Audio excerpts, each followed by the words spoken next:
I'm Howie Silberger, your political hitman here on Israel News Talk Radio. Happy Hanukkah! I love doing Hanukkah shows, especially when I do radio shows. It's great to do Hanukkah shows, and it is a pleasure for me to be with you here on this day of Hanukkah. I do appreciate you tuning in, and I'm happy to be here with you. The show is live, which means you can call in. You can call in.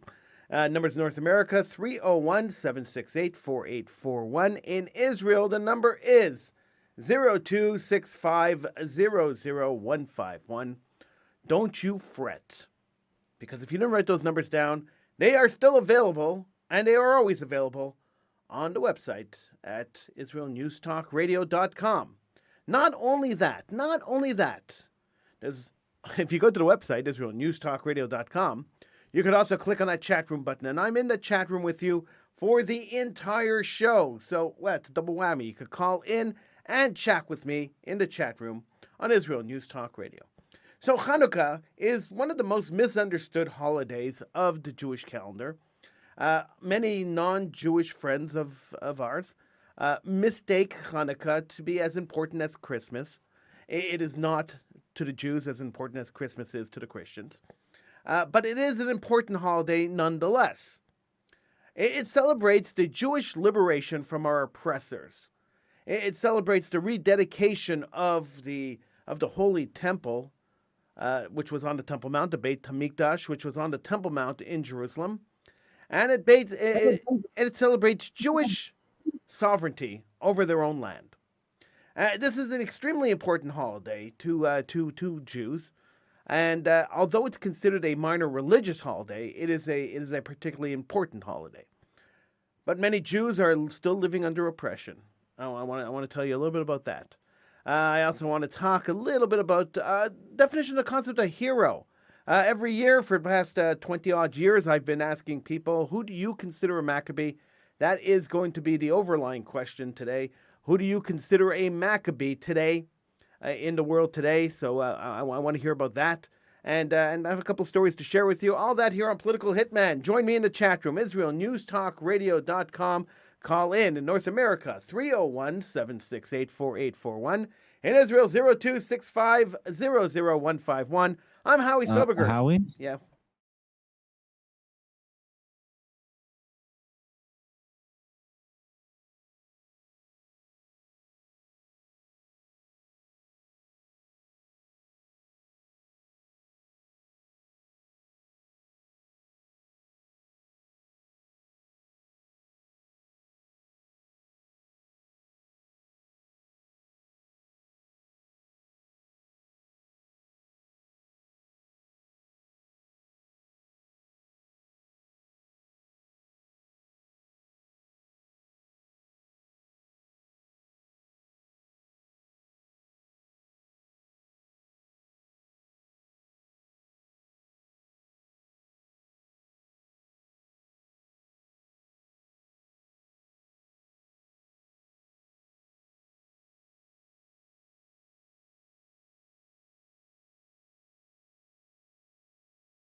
I'm Howie Silberger, your political hitman, here on Israel News Talk Radio.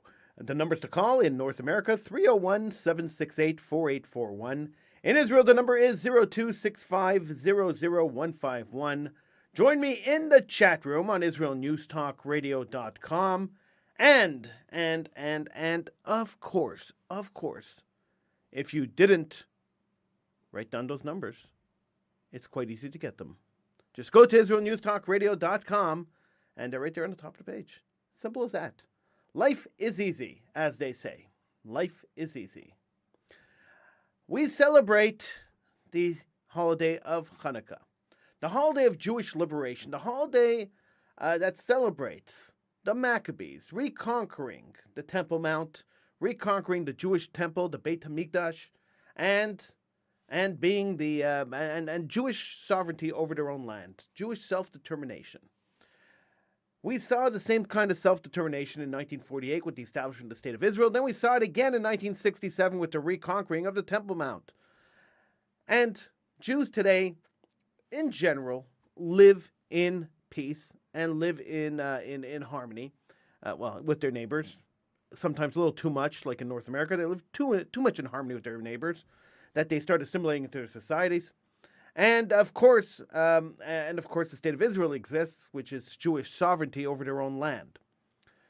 But there are Jews in the world that are not living in peace, and as we celebrate the Jewish holiday of self-determination, the Jewish holiday of freedom of religion, the Jewish holiday of Jewish freedom, there are Jews who cannot celebrate with us properly. So how do you celebrate Hanukkah? It's quite simple. You light the menorah. You light your Chanukiah, as they call it, and that is a candelabra. You light one candle for every night of the holiday, and that is how the holiday is celebrated. And Chinese Jews cannot do that.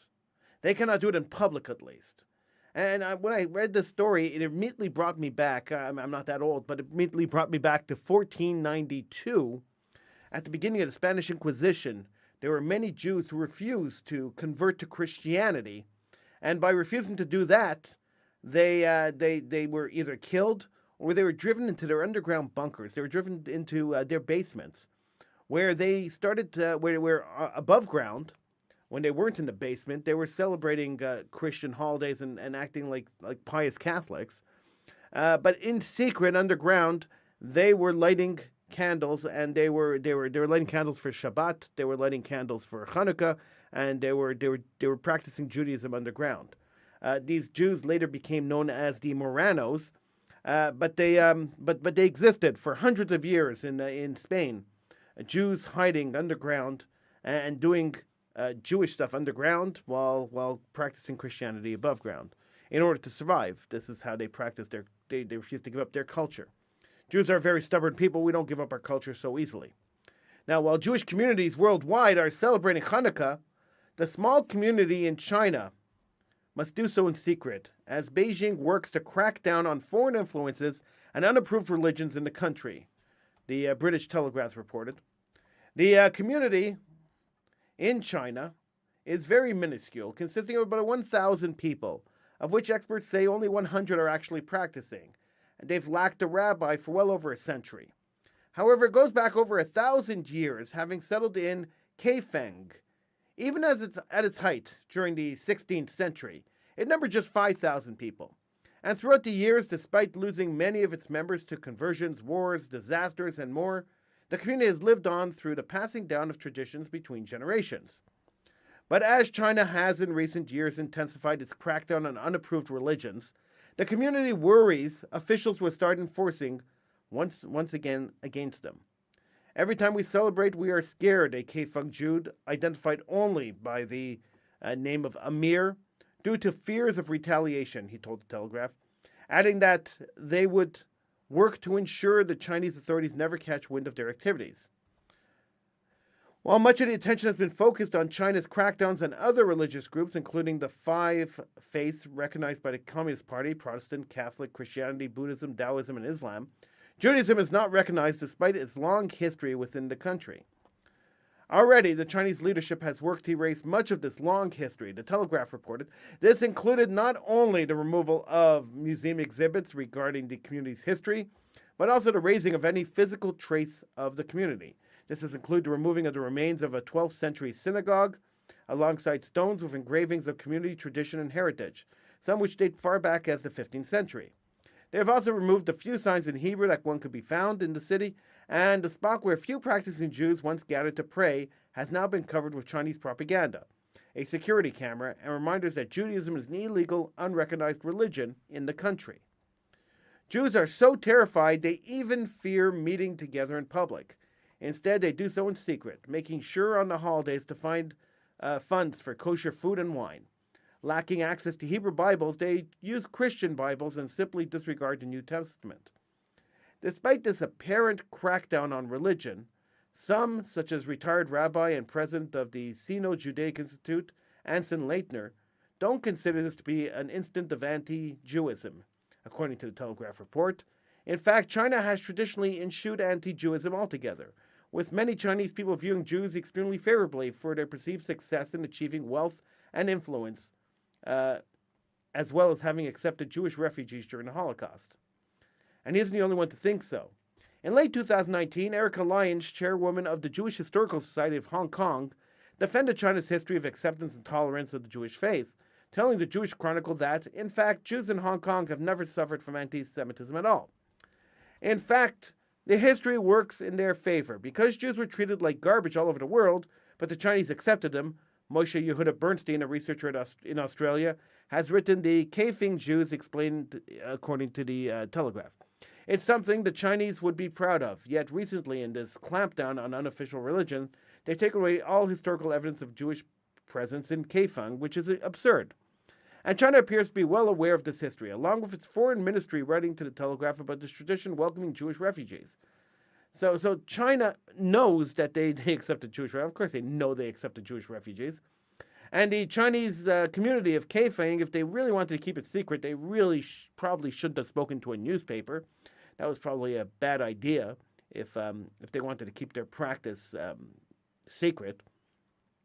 But in any case, Jews in China, even if it's just a few Jews, are being oppressed, and Jews around the world should be outraged by this, and we should be demanding that the world insist to the Chinese government that these few thousand Jews who want to celebrate Judaism in China should be allowed to celebrate Judaism. That Judaism should not be crushed, especially now during Hanukkah. We should be especially loud during Hanukkah, because this is the holiday of Jewish liberation. And so we should be louder and clearer during Hanukkah than we are any time of the year, supporting Jews around the world who want to celebrate Judaism. So we should be screaming out loud that the Jews of Kaifeng, China, should be free to practice their Judaism as they have for the last 400 years. It's simple like that. That's what we should be saying. But we don't hear too many Jewish leaders. In fact, we hear Jewish leaders bowing to the oligarchs of China, which is really a sad situation. Jewish community should not be bowing to China. We never bowed to anybody before. We should not be bowing now. Now, with the happiness and the celebration of Judaism, of Judaism and Jewish self-liberation and determination, we also have to remember that sometimes there's a little kink in the armor, which is why at Jewish weddings we break a glass, because with the celebration we have to remember the destruction of the temple. With every happy situation, we have to remember a sad one.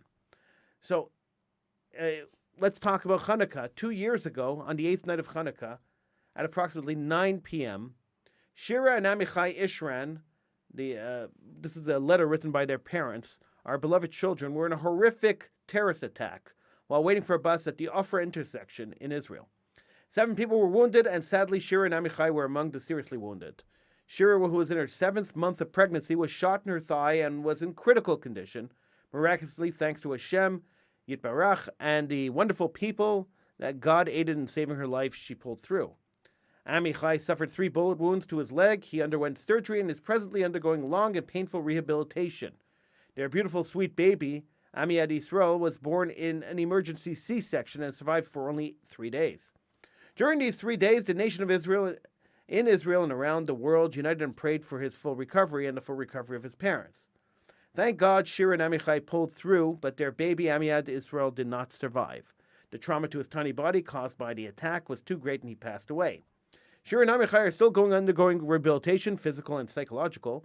Both are suffering from post-trauma and are trying to cope with their physical disabilities as well as the loss of their firstborn, Amiad Yisrael. The recovery process is long, and we are praying every day that with the help of God, they will have a strong and full recovery and that they will be blessed with sons and daughters in the very near future. We know for a fact that your prayers have a powerful effect on the heavens, and your support and love throughout has encouraged our children and has helped give them strength needed during this difficult period. We thank you, for each and every one of you, for your blessings and prayers. Amichai and Shira remember the magnificent hug the nation of Israel and Israel around the world gave them after the terrorist attack, and the goodwill that was organized around the world for their recovery on the first Shabbat after the attack. Tens, if not hundreds of thousands of women took part, and the women of Israel are asking to please continue to doing good deeds and continue praying for their recovery. And this is signed by Leora Silberstein and Gila Ishram, the mothers of the terror attack victims. I'm Howie Silberger. Give me a call in North America, 301-768-4841. In Israel, 02-6500151. Join me in the chat room on IsraelNewsTalkRadio.com. And the ongoing question this hour is, who do you think is a Maccabee? Who would be considered a Maccabee today? I'm Howie Silberger. This is Political Hitman.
I'm Howie Silberger, your political hitman, right here on Israel News Talk Radio. You could join me in the chat room on IsraelNewsTalkRadio.com. You could call in the numbers in North America, 301-768-4841. In Israel, the number is 02-650-0151. You can always get those numbers on the top of the page on IsraelNewsTalkRadio.com. So we are celebrating Hanukkah. And I'm always happy to celebrate Hanukkah. It's a great holiday. I love the holiday of Hanukkah, the latkes and the donuts, and the commemoration of the fact that Jews were once a strong people. That at one time, An oppressor came to the Jewish people and said to them, "You can't practice your religion anymore. In fact, we're going to wipe you off the face of the earth." And there were Jews like Judah and Maccabee who got up and said, "No way, we're not going to allow that to happen." And they waged a war on the oppressors and won and liberated their land and rededicated their temple. This is the celebration of Hanukkah in a nutshell. And I love the concept of people standing up against the oppression, standing up against the force that is coming down against the Jewish people, and surviving and prevailing. This makes me really happy.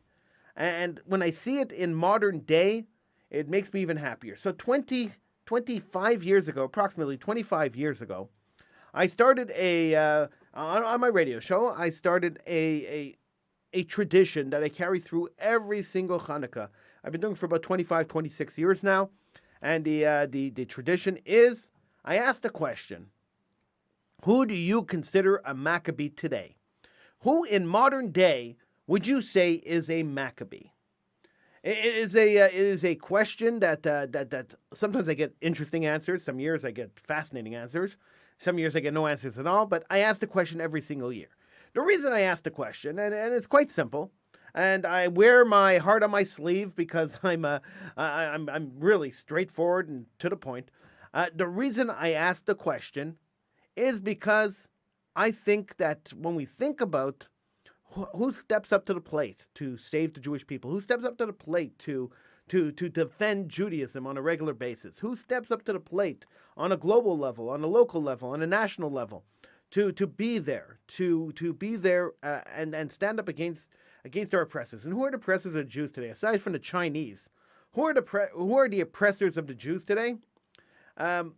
They may not be physical oppressors. Today we have assimilation that's oppressing the Jews. Today we have Arabs. There are a lot of Arab countries that still want to destroy Israel, even though Israel is making peace or at least developing working relationships with some Arab countries in the Middle East.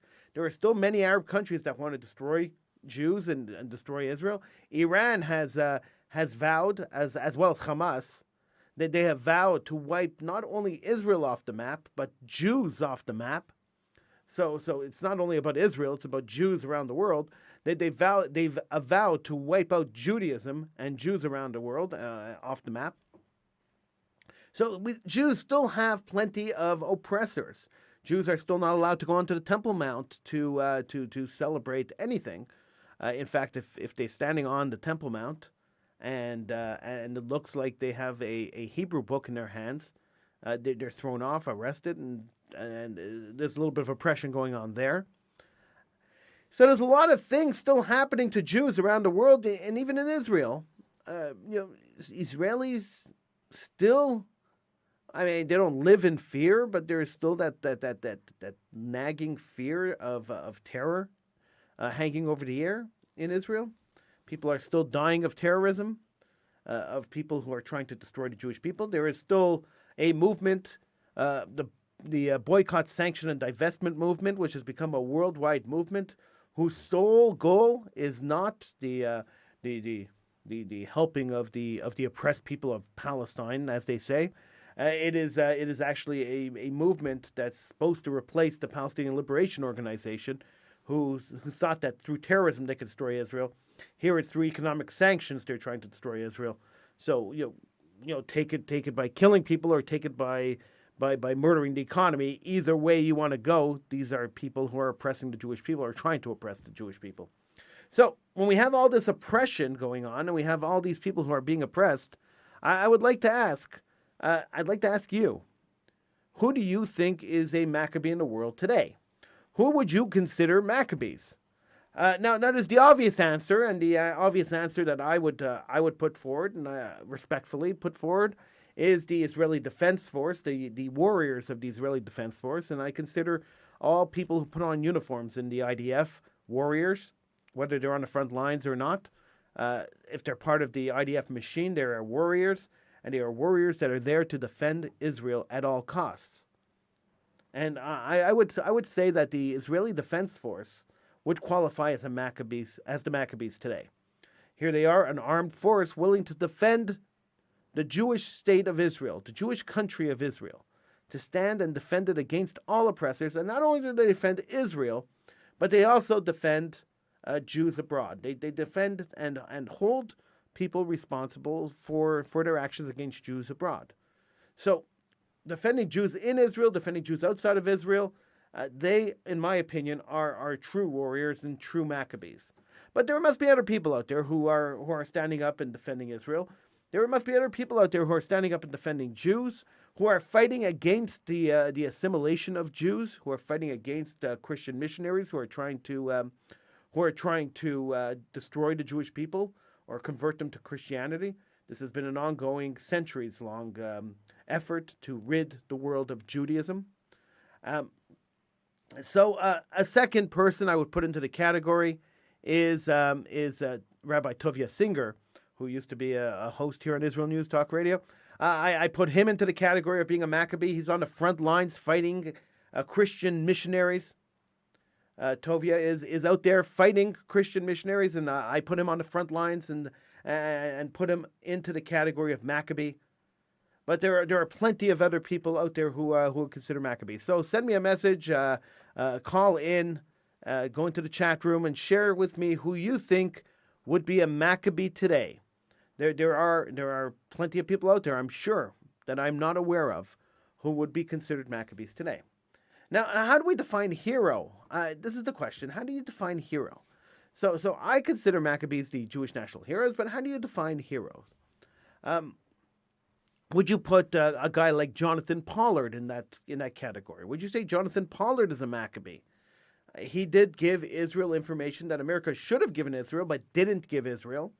He got caught doing that. He was a spy for Israel. He got caught doing that. He went to jail for a long time. He lost his youth. He lost his health. He lost his freedom. Would you consider Jonathan Pollard a Maccabee? I know the issue is split with Pollard. Some people consider him a Jewish national hero. Other people really don't. Would you consider him a Maccabee? Would you consider Bibi Netanyahu a Maccabee? I've said it before in the show, and I'll say it again. I think Netanyahu has outstayed his usefulness as prime minister of the state of Israel. But at the same time, he has been very active over the years. He's served Israel well, and he's been very active in the defense of Israel, in the building up of the IDF. He was a warrior in the IDF. Would you consider Bibi Netanyahu a Maccabee? Who else would you consider a Maccabee? That's the question. 301-768-4841 in North America and Israel, 0265-00151. I will leave this topic open. If we talk about something else afterwards, I'll leave this topic open because I think it's an important question that we have to ask. Who do you consider a Maccabee today? And of course, you could always send me an email if you're hearing the show not live. You could always send me an email with your suggestions. My email address is on my page on the webpage of IsraelNewsTalkRadio.com. So just look for me, look for Political Hitman. My email address is there. Feel free to send me an email if you are not listening live.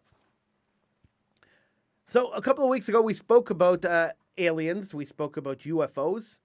And the odd phenomenon that's happening right now, where people are admitting, especially the governments of various countries, are admitting that they have been tracking unidentified flying objects for years, at least since the 1930s. They've been tracking these unidentified flying objects. Just yesterday, there was a report released by the Defense Department of the United States of America, which said that they have clear pictures of some kind of triangular vessel coming out of the water and speeding across the sky with some kind of propulsion system that they didn't really understand. So, is this a UFO? Is this from outer space? Is this some kind of strange alien creature that's creating these things, or is this perhaps an invention of another country, a top secret military invention that nobody knows about, thus being top secret? What is going on? So I can't answer that question. I have no idea whether whether aliens exist or not. I'm inclined to say they don't exist, but I really can't go either way. I can't answer that question. The U.S. government is asking the question, and they're pointing to some very strange phenomena happening around the world. Some very strange things happening. We'll get to that and a whole lot more when we come back from the break. You are listening to Political Hitman here on Israel News Talk Radio. You could call in. In North America, the number to call is 301 768 4841. In Israel, the number is 0265000151. You can join me in the chat room at israelnewstalkradio.com. The question of the week, this is the ongoing question, is who do you consider a Maccabee? You could call in with your answer. You could send me a message. You could send me an email. I'm Howie Silberger. This is Political Hitman on Israel News Talk Radio.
I'm Howie Silberger. This is Political Hitman. Happy Hanukkah.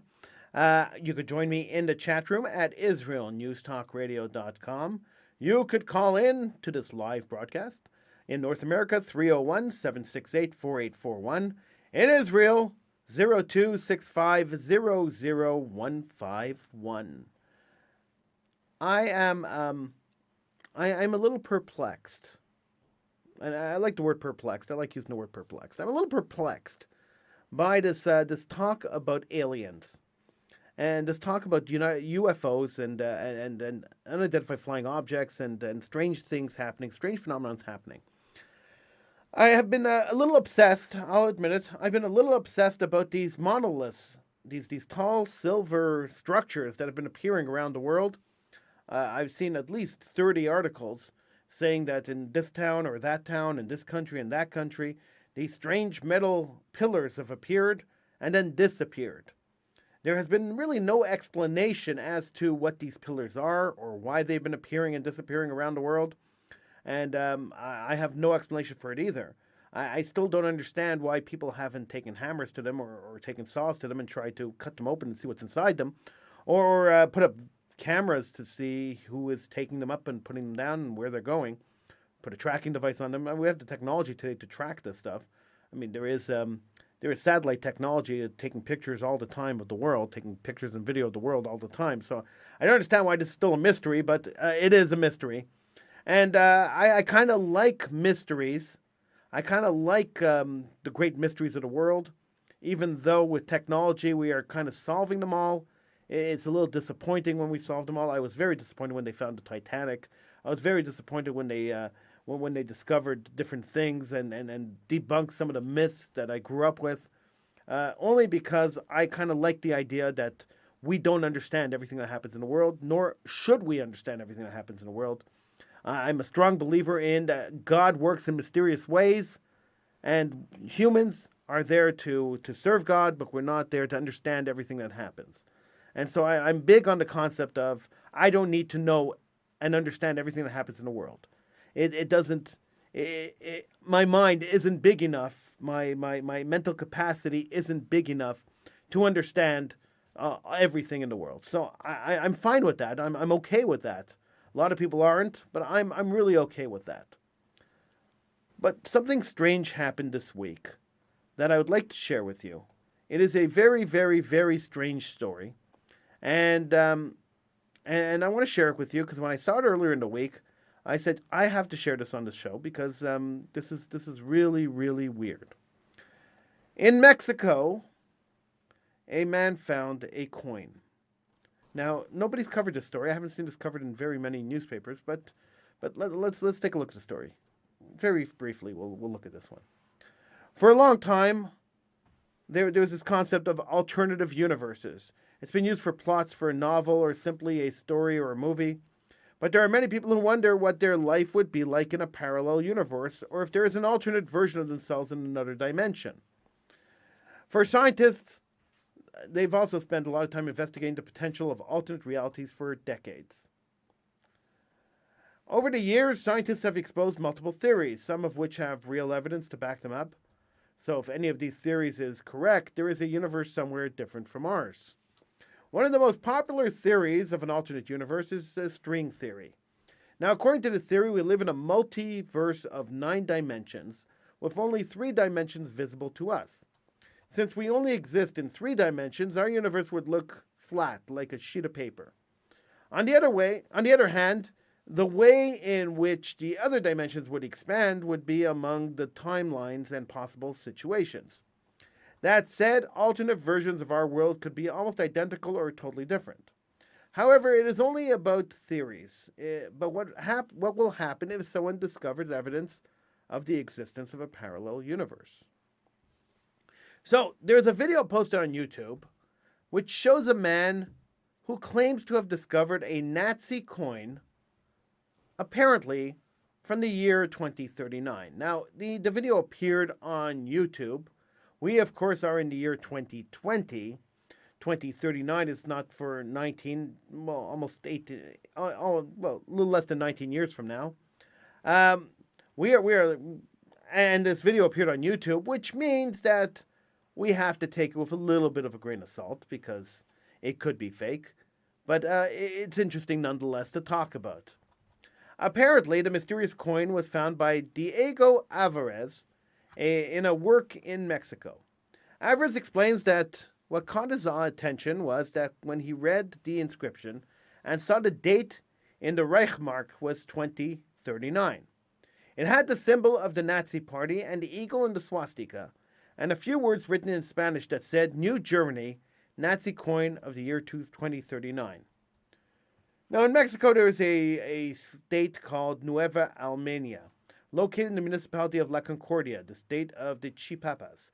It's also known that there is no record of the arrival of any Nazi currency. Now, on the back side of the coin is the Iron Cross and the phrase Alle in einer Nation, which is translated as all in one nation, a motto that would perfectly serve a country that has dominated the world.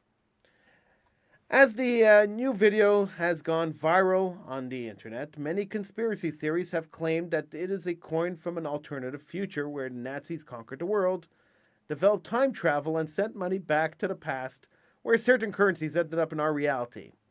Others argued that this is new evidence of time travel, a test that shows how Germany will be the key country in the imminent Third World War that is unfolding in Syria. They also added that the Nazis living in secret in Antarctica will join the Germans of the Fourth Reich. Now, so the question is this really a coin from the year 2039?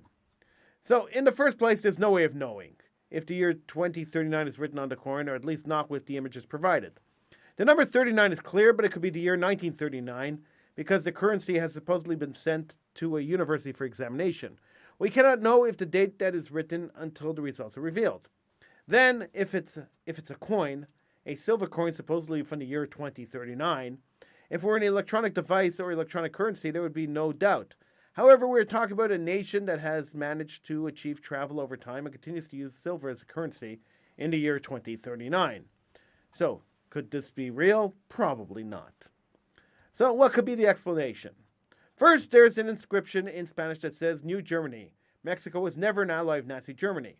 One explanation could be that it could be treated as a commemorative coin, but Mexico and Germany didn't have any kind of alliance. Moreover, Mexico declared war on Germany in 1942. In addition, there is no known Nazi coin that has the inscription Alle in einer Nation. So, if it's not a montage, it's certainly a very strange coin, even if it doesn't come from the future or parallel universe. The truth is that there are strange stories about Nazis, the hidden connections of Hitler and the supernatural, the Nazi bell, which is supposedly a time machine, psychic killers or super soldiers are well known. There's also rumors that after the fall of Germany in 1945, some Nazis managed to establish a secret bases in Antarctica that are still operational today. Perhaps the only explanation is that the Antarctic Nazis managed to develop trips in time or managed to travel through different realities. Have we found a Nazi coin that shows the existence of a parallel universe where the Nazis won the Second World War and developed trips in time? Is it a commemorative coin? Or maybe it's a montage? Or maybe it's a fabrication? In any case, I thought it would be fun to share the story because I think these kind of stories are kind of ridiculous and a whole lot of fun to talk about. So, if there is a parallel universe, if the Nazis somehow survived and ran a secret base in Antarctica, if every conspiracy theory that we heard about Nazis is true, and the Nazis developed coinage in 2039 and managed to send it all back to 2020, we will probably never know. But my guess is, and this is purely a guess, but it's an educated guess, that this is a fabrication, that this is a hoax, and that we shouldn't take it too seriously. So I wanted to share it as a fun story on this Hanukkah, as a fun story to think that maybe in an alternate universe, maybe life is a little strange. But here we are. We are in the current universe. We are in 2020. We are living in a time where Judaism is on the waning side. It's on its way down in North America.